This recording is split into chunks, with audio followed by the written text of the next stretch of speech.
മദ്യനിരോധന സമിതി മലപ്പുറത്ത് നടത്തുന്ന അനിശ്ചിതകാല സത്യാഗ്രഹത്തിന് ഐക്യദാർഢ്യം പ്രകടിപ്പിച്ച് വെൽഫെയർ പാർട്ടി. വെൽഫെയർ സംസ്ഥാന പ്രസിഡന്റ് റസാഖ് പാലേരി സമരപന്തലിൽ എത്തി.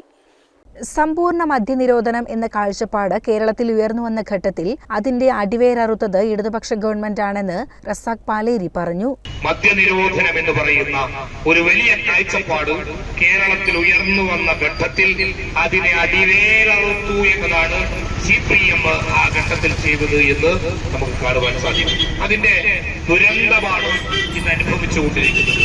ലഹരിക്കെതിരായ ബോധവൽക്കരണം എന്ന പേരിൽ പലതും നടത്തിക്കൊണ്ടിരിക്കുകയാണ്. പക്ഷേ ആ ബോധവൽക്കരണം ഒരിക്കലും മദ്യത്തിനെതിരായ പോരാട്ടമായി വികസിപ്പിക്കാൻ കഴിയുന്നില്ല എന്നിടത്താണ് അത് പരാജയപ്പെടുന്നത് എന്ന് നമുക്ക് കാണുവാൻ സാധിക്കും. അതുകൊണ്ട് കേരളത്തിലെ ജനങ്ങളെ വഞ്ചിച്ച നിലപാടാണ് ഈ ഗവൺമെന്റ് സ്വീകരിച്ചുകൊണ്ടിരിക്കുന്നത്. യച്ചേരി ഉണ്ണികൃഷ്ണൻ, ഫാദർ മാത്യൂസ് വട്ടിയാനിക്കൽ, ഖദീജ നർഗീസ് തുടങ്ങി സമര നേതാക്കൾ സത്യാഗ്രഹത്തിൽ ഉണ്ടായിരുന്നു. CCN മലപ്പുറം.